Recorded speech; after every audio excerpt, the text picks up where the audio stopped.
Fala galera, sejam muito bem-vindos a mais um vídeo. Nesse vídeo aqui nós falaremos sobre um segundo método de prova muito importante que é chamado de método dos tablôs semânticos. Beleza? Como o próprio nome já diz, ele é um método semântico, assim como o de tabela verdade, né? Só que a tabela verdade era o que a gente tinha para a semântica até então, e a gente construía a tabela listando todas as possíveis valorações e tal, e no final a gente sabia se a fórmula em questão é uma contingência, uma tautologia ou uma contradição. Eu fiz até um vídeo sobre isso, vou deixar um card aí. Mas a tabela verdade tem uma peculiaridade, que é o seguinte: ela aumenta de tamanho exponencialmente, né, em função do número de letras que a gente tem, né, de letras únicas proposicionais que a gente tem. Então, se a gente tem aqui uma fórmula do tipo P implica em Q, a gente tem duas letras aqui, né? A gente vai ter então 2 elevado a N, sendo que N é o número de letras únicas que a gente tem. No caso aqui, são 2 letras, então 2 elevado a 2 dá 4. Então, a tabela verdade para essa fórmula aqui tem 4 linhas. Se a gente tiver aqui, por exemplo, P implica em Q ou R, isso aqui já são 3 letras únicas, né? Então vai ser 2 elevado a 3, que dá 8. Isso aqui vai aumentando exponencialmente, né? 8, 16, 32, 64 e etc. E chega um momento em que fica inviável, não só para a gente, mas até mesmo para um computador fazer, né? O custo computacional de se construir uma tabela verdade com, sei lá, 30 letras proposicionais é um negócio absurdo. Tá? Então, existe esse outro método semântico, que é o método de tablôs. Tá? E uma outra coisa das tabelas verdade também que é um pouco limitante é que a gente não consegue falar sobre lógica de primeira ordem com ela, né? Se a gente tiver aqui, por exemplo, para todo x, px, se a gente tiver um domínio infinito, tipo o domínio dos números naturais, por exemplo, a gente não consegue usar a tabela verdade para determinar a verdade dessa fórmula aqui. Tá? Então é uma limitação também. E com tablôs semânticos a gente geralmente consegue fazer isso. Tá? A gente vai ver que tem casos em que as coisas não funcionam bem assim, mas no geral esse método é bom para fazer esse tipo de coisa, tá? E eu já aviso de antemão que esse aqui vai ser um vídeo teórico, tá? Eu vou explicar como que esse método funciona mais ou menos, o que está por trás dele. Não vou explicar as regras, eu vou fazer isso no próximo vídeo, vai ser um vídeo dedicado a isso, então esse vídeo aqui vai ser mais teórico, tá? E uma das coisas que está por trás desse método aqui é o método de reductio ad absurdum, tá? Eu já fiz um vídeo sobre isso, a gente usa bastante isso em dedução natural, eu recomendo que você assista esse vídeo, ele é importante. E esse método consiste no seguinte: ele diz que se a gente tem uma determinada fórmula alfa, se a gente consegue, a partir dessa fórmula alfa aqui, derivar uma contradição, tá? Esse aqui é o símbolo de contradição, imagina que isso aqui é uma abreviação, tá? Para P e dá um P para qualquer fórmula P que você quiser. Se a gente tem alfa e a gente consegue, a partir de alfa, deduzir uma contradição, é claro que alfa não pode ser verdadeiro, né? Porque uma fórmula verdadeira não pode implicar em uma falsa. Então, se alfa implicou em uma contradição, o alfa tem que ser falso. E é isso que a gente consegue concluir usando essa regra, esse método de reductio ad absurdum. E a base dos tablôs vai ser isso daqui, né? Uma das bases. A outra é um metateorema da lógica proposicional e de primeira ordem, né? Da lógica clássica no geral, que diz o seguinte: se a gente tem aqui um determinado conjunto delta de fórmulas, esse conjunto delta aqui ele vai acarretar semanticamente uma fórmula alfa C e somente C. Quando a gente fizer a união desse conjunto delta com a negação dessa fórmula alfa, isso aqui gerará um conjunto que é insatisfatível. Tá? Isso aqui, o que significa ser insatisfatível? É que nenhuma interpretação consegue tornar todas as fórmulas desse conjunto verdadeiras. Tá? Então, em outras palavras, o que esse metateorema aqui está dizendo é que se a gente tem, o que está do lado esquerdo aqui do C e somente C? A gente tem que delta ou melhor, alfa, né, é uma consequência semântica de delta. Ou seja, todas as interpretações que satisfazem delta também satisfazem alfa, né? Todas as interpretações que tornam verdadeiras as fórmulas de delta também torna alfa verdadeira, tá? E a gente vai ter que isso aqui vai ser o caso C e somente C. Quando a gente pegar esse delta aqui e fizer a união com o não alfa, isso vai gerar um conjunto, né? E esse conjunto for insatisfatível, ou seja, se nenhuma interpretação conseguir tornar todas as fórmulas desse conjunto verdadeiras, tá? Isso aqui pode ser um pouco difícil de entender o que está acontecendo aqui, mas eu acho que fica fácil se a gente transformar isso aqui no conjunto vazio, né? Já que isso aqui não existe restrição quanto a qual é esse conjunto, né? Pode ser um conjunto vazio ou não de fórmulas, mas a gente pode considerar isso aqui como um conjunto vazio. E a gente vai ter aqui o seguinte: a gente vai ter que alfa é uma consequência semântica do vazio, C e somente C, união com vazio a gente desconsidera, né? Então a gente vai ter apenas não alfa aqui, se somente se não alfa for insatisfatível, beleza? E o que isso aqui está dizendo é bastante simples. Isso aqui está dizendo que se alfa for uma tautologia, né, que é justamente o que significa ser uma consequência semântica do vazio, ou melhor, alfa vai ser uma tautologia se e somente se não alfa for insatisfatível. Isso aqui é meio óbvio, né, porque alfa vai ser uma tautologia se ela for verdadeira em todas as interpretações. E se alfa é verdadeira em todas as interpretações, então não alfa é falsa em todas as interpretações, né? E é justamente isso que está dizendo aqui, né? É o que significa ser insatisfatível. Não tem uma interpretação que torna não alfa verdadeiro, beleza? Então essas aqui são as duas bases que estão por trás aí desse método de tablôs semânticos, né? E como eu falei, esse método ele pode ser chamado de tablôs analíticos também, né? Por quê? Porque se você se lembrar das aulas de química lá do colégio de ensino médio, a gente tem vários tipos de reação, né? Reação de deslocamento, dupla troca, etc. E a gente tem reações de síntese e de análise. Então quando a gente tem uma síntese, por exemplo, a gente tem aqui um reagente A, um reagente B, e isso gera um produto C, né? Isso aqui é a reação de síntese. Na reação de análise, a gente tem o contrário. A gente vai ter um reagente A, uma substância A, e essa substância A sozinha produz 2 ou mais produtos, né? Produz produto. Então, na reação de análise, a gente pega uma coisa e meio que quebra ela em 2 ou mais coisas separadas, né? E essa é a base do método analítico, né? O método analítico é justamente isso, aí quebrando as coisas maiores em coisas mais simples. É quase como o Descartes apresenta o seu método cartesiano, né? Lá no discurso do método. Então, com tablôs é a mesma coisa. A gente vai ter uma fórmula ou um conjunto de fórmulas, como a gente vai ver depois, inicial, né? E a gente tem um conjunto de regras que a gente aplica a essa ou essas fórmulas, de maneira a ir quebrando ela em subfórmulas e outras fórmulas, até chegar nas formas mais simples, tá?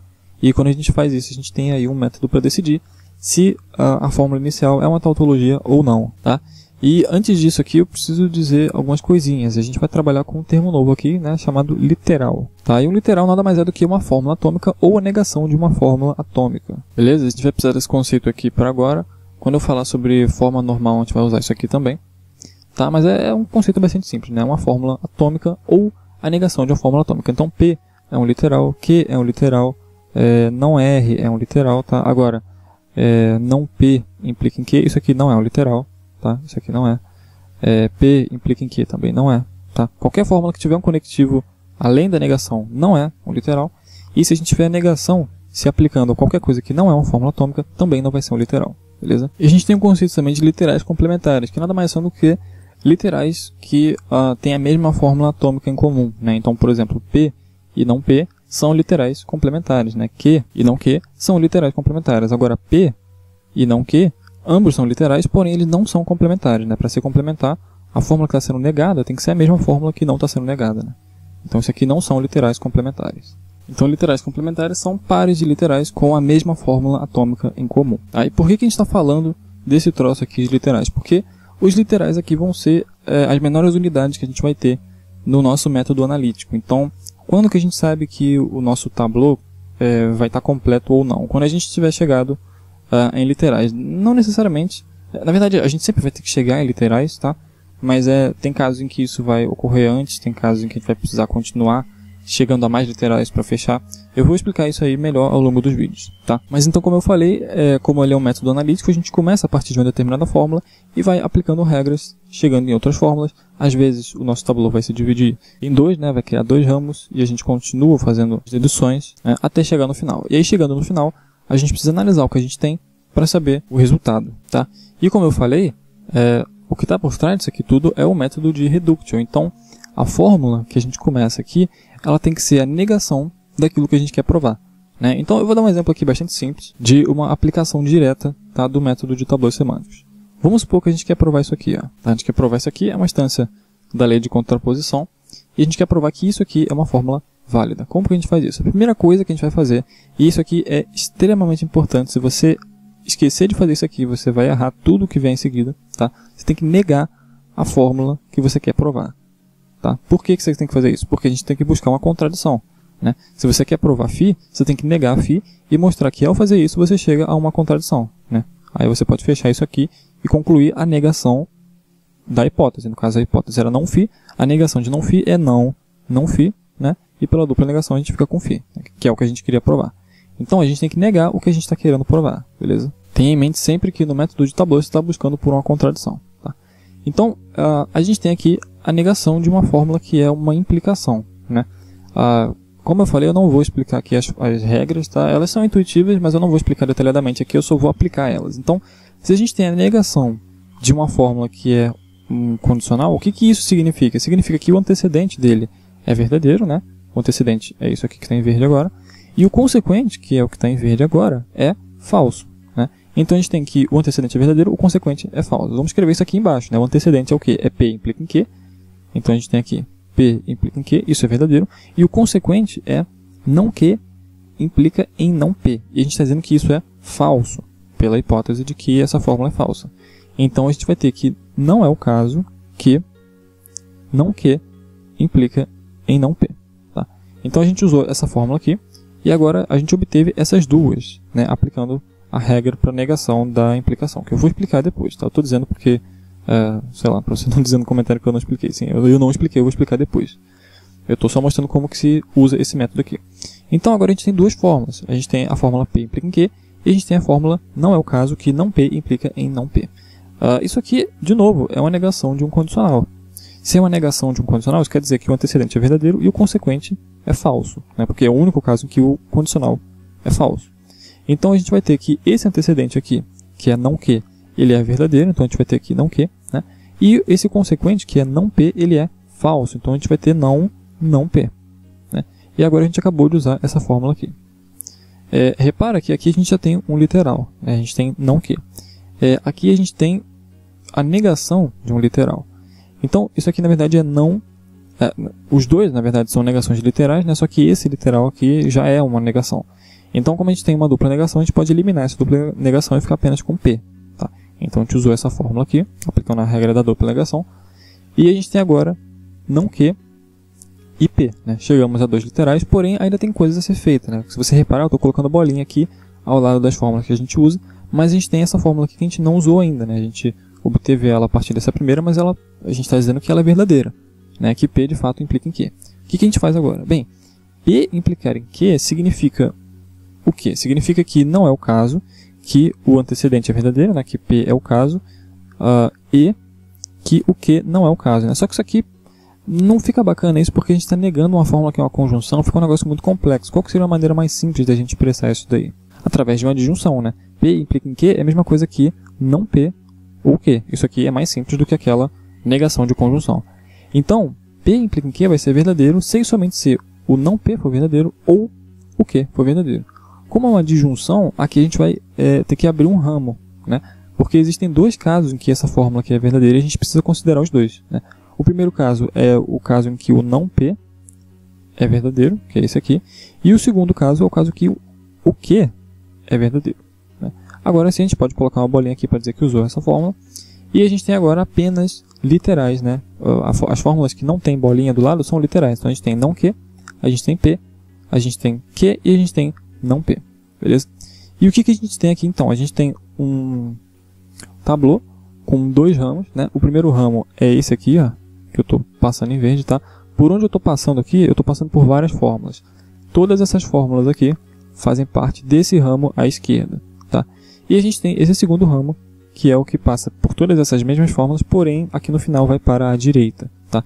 Então você repara aqui que esses dois ramos eles têm várias fórmulas em comum. Tá? Só que os ramos em si, o que está depois dessa divisão aqui, são coisas independentes. Tá? Então se a gente tivesse, por exemplo, não Q aqui, a gente não poderia dizer que isso aqui é uma contradição. Tá? Porque a gente tem Q de um lado e não Q no outro, porque os ramos são independentes entre si. Beleza? Mas o que a gente repara aqui é o seguinte. Vamos considerar esse ramo aqui da esquerda. Tá? Eu vou circular todas as fórmulas que fazem parte desse ramo aqui da esquerda. A gente tem aqui, ó, vamos olhar para os literais desse ramo. A gente tem não P, a gente tem P e a gente tem não Q. Se você reparar, aqui a gente tem uma contradição. Né? A gente tem P e não P. Então, quando a gente tem uma contradição assim, o que a gente faz? A gente coloca o símbolozinho de contradição aqui embaixo para dizer que esse ramo aqui está fechado. Né? A gente não pode continuar mais nesse ramo porque ele já é contraditório. Se a gente tivesse mais fórmulas aqui, a gente nem precisaria aplicar regras a ela. Se você chegou a uma contradição em um ramo, você pode colocar esse símbolozinho embaixo. Alguns autores põem um xzinho, tá? Tanto faz, é só para indicar que esse ramo está fechado. E aí você parte para os outros ramos. Tá? Então vamos considerar agora esse outro ramo aqui, tá? Que eu estou circulando em verde agora, é o ramo da direita. Quais são os literais que a gente tem nesse ramo? A gente tem Q, a gente tem, subindo aqui, né? A gente tem P e a gente tem não Q. Então repara aqui, ó, que a gente tem outra contradição, Q e não Q. Tá? Então isso quer dizer que esse ramo aqui da direita também fecha, também é contraditório. E a gente chegou aqui no final de um tablô com dois ramos, e nesse caso aqui os dois ramos são fechados, né? Os dois ramos levam a contradições. Isso quer dizer que o tablô inteiro é fechado. A gente diz que o tableau está fechado. E um tableau está fechado significa que todas as possíveis interpretações disso daqui levam a uma contradição. O que isso significa? Significa então que essa fórmula aqui do começo, ela não pode ser verdadeira. Tá? Por quê? Porque todas as interpretações dela tornam ela falsa. No caso aqui a gente tem os análogos de interpretações aqui para os tableaus são esses dois ramos aqui. Tá? Esses dois ramos são contraditórios. Então essa fórmula tem que ser falsa. Se ela é falsa, né, basta a gente tirar essa negação aqui, que a gente vai ter uma fórmula verdadeira. Tá? Mas eu vou deixar aqui porque para manter o tableau. Então esse tableau aqui ele seria uma prova de que essa fórmula aqui que eu estou circulando em verde agora, tá, é uma tautologia. Se você faz um tableau e você vê que todos os ramos dele geram contradições, né, você fecha todos os ramos dele, isso quer dizer então que a fórmula que você começou lá em cima, que você negou, né, essa fórmula que você negou, ela é uma tautologia. Tá? Só que nem sempre isso acontece. Né? Você pode ter, por exemplo, aqui, uma fórmula que não é uma tautologia. Imagina isso daqui. Né? Como que a gente age nesses casos aqui?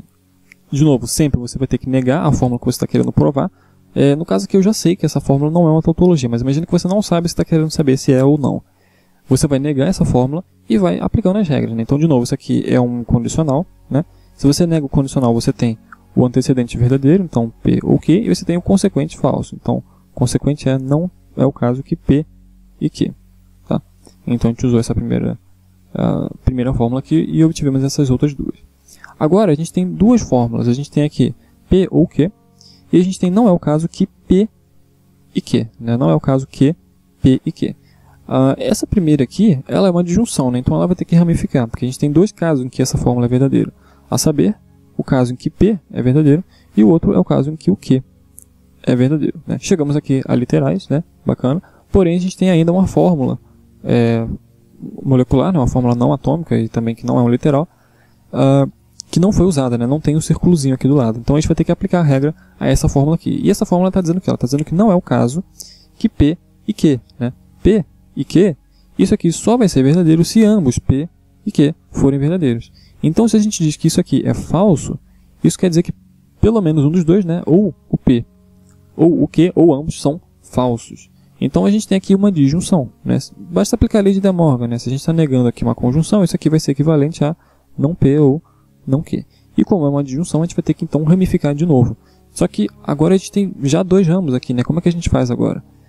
Se você reparar, essa fórmula aqui, né, que eu estou circulando em verde agora, ela é comum aos dois ramos, né? Tanto aqui ao ramo da esquerda quanto ao ramo da direita. Então, quando você aplicar uma regra nessa fórmula aqui, você vai ter que ramificar ela, ou não ramificar, né, dependendo da regra, mas você vai ter que aplicar essa regra em todos os ramos em que ela é comum. Tá? Então, como essa fórmula aqui ela é comum a esse ramo, a gente vai ter que aplicar essa regra nesse ramo aqui. Então, quando que não é o caso que P e Q é verdadeiro? Quando o P for falso, né? Então a gente vai ter aqui não P, e também quando o Q for falso, né? Então a gente vai ter não Q aqui. E a gente tem que aplicar essa mesma coisa nesse outro ramo aqui, tá? Porque essa mesma fórmula, na verdade, né? Ela é comum a esse outro ramo também. Então a gente vai ter aqui não P, né? E não Q. Eu falei E, né? Mas na verdade é uma disjunção aqui. E agora a gente chegou a literais, né? A gente pode colocar aqui a bolinha aqui, né? Para dizer que a gente usou. E agora a gente só tem literais aqui, né? E vamos analisar então cada ramo. Então vamos olhar esse primeiro ramo aqui que eu estou circulando agora em verde. Tá? Nesse primeiro ramo a gente tem não P e não Q. Não P e P. Né? Esse aqui são literais complementares. Né? Então isso aqui é uma contradição, a gente pode fechar esse ramo aqui. Né? Vamos olhar agora para esse ramo aqui que eu estou circulando em verde agora. Tá? Ele é um ramo independente dos outros, vamos olhar só para ele. Quais são os literais que a gente tem aqui? A gente tem não Q e a gente tem P. Não surge aqui uma contradição, a gente não tem literais complementares aqui. A gente tem pares de literais aqui, sim, é um par, porém eles não são complementares. Se eles não são complementares, esse ramo aqui fica aberto, não tem uma contradição aqui. Ele fica aberto, então a gente vai colocar uma bolinha aberta aqui no fundo. Tá? Tem alguns autores, acho que o Mortari ele põe uma interrogação. Né? Enfim, a gente precisa só de alguma coisa para dizer que esse ramo aqui está aberto. Vamos para os outros ramos agora. A gente tem aqui esse terceiro ramo aqui, tá? Que eu estou circulando agora em verde. E os pares de literais que a gente tem aqui, ó, fica parecendo o Brasil isso aqui, bacana. Os pares de literais que a gente tem aqui é um só também, né? Que é não P e Q. Da mesma forma como o anterior, né? Isso aqui também não é uma contradição. Opa, não é uma contradição. Então a gente pode colocar uma bolinha aqui, né, para dizer que isso aqui fica aberto. E por fim a gente tem esse último ramo aqui, né? E a gente tem que e não que como literais aqui. Esse par de literais aqui, ele é um par contraditório, né? Ele é um par complementar. Então a gente põe aqui o símbolozinho de contradição. Então o que a gente tem aqui por fim, né, todos os ramos aqui, eles estão completos, né? Um ramo ele vai estar completo se ele estiver aberto, se ele estiver fechado ou aberto, né? E uma vez que todos os ramos estão completos, né, duas coisas podem acontecer. A primeira coisa é todos os ramos vão estar fechados, né? Ou seja, todos vão ter esse símbolozinho de contradição, como aconteceu aqui em cima, né? Que a gente tinha 2 ramos apenas. Ou não é o caso que todos tenham o sinal de contradição, ou seja, pelo menos um vai estar aberto, que é o nosso caso aqui. A gente tem 2 abertos, né? 2 ramos abertos, esse e esse aqui, né? E isso significa então que essa fórmula aqui de cima, que a gente negou, ela não é uma tautologia. Por quê? Porque se ela fosse uma tautologia, então ela seria verdadeira em todas as interpretações. Então quando a gente negasse essa fórmula, ela ia ser falsa em todas as interpretações. E se ela é falsa em todas as interpretações, todos os ramos que se derivam dela deveriam dar em uma contradição. Mas a gente acabou de achar 2 ramos aqui que não são contraditórios, né? A saber, esse e esse aqui, né? Então essa fórmula que a gente negou não é uma tautologia. A gente não consegue saber se ela é uma contradição ou uma contingência. Isso aqui é uma desvantagem do método de Tab2 em relação ao método de dedução natural, ao método de tabela-verdade, perdão, né? Mas, enfim, é um preço que a gente tem que pagar, né? E é mais ou menos assim que o método de Tab2 funciona. Como eu falei, isso aqui é um vídeo teórico, tá? Se você não entendeu muito bem como que eu fiz as transformações, como eu apliquei as regras, fica tranquilo, não é para você entender mesmo. Eu vou fazer um vídeo só para isso. Isso aqui foi só um overview, né, por cima aqui um overview por cima, bacana. Enfim, por cima desse método de Tab2 aqui, tá? Só para você ter uma noção de como aquele é e não ficar perdido, tá? Então no próximo vídeo eu vou falar melhor sobre as regras que a gente aplica nos Tab2 e vou mostrar mais exemplos e dar mais dicas e tudo mais, beleza? Dúvidas nos comentários e eu vejo você no próximo vídeo. Valeu!